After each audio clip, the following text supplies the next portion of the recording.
Hi అండి, నమస్తే. ఈరోజు నేను రేగువడ ఎలా చేయాలో చూపించబోతున్నాను.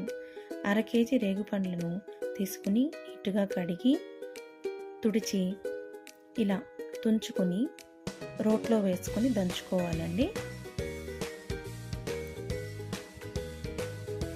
దంచుకున్న మిశ్రమంలో 40 మిరపకాయలు, 4 స్పూన్ల కల్లుప్పు వేసి మిక్సీ పట్టుకున్నాను. దాన్ని వేసి కలుపుకోవాలి.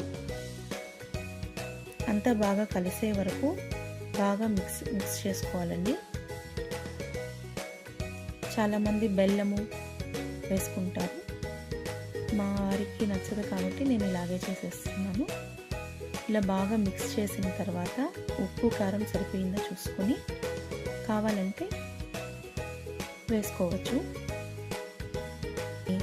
ఇలా బాగా కలుపుకున్న దాన్ని ఒక ప్లేట్ కానీ లేదా ప్లాస్టిక్ పేపర్ పైన వేసుకుని ఇలా వడల్లాగా తట్టుకోవాలండి.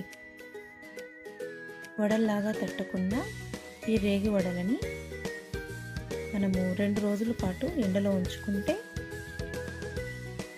చాలా రోజుల వరకు నిలువ ఉంటుందండి. సంవత్సరం వరకు ఉంటుంది. ఎందుకంటే ఇది సీజనల్ ఫ్రూట్ కాబట్టి మనం ఇలా చేసుకోవచ్చు.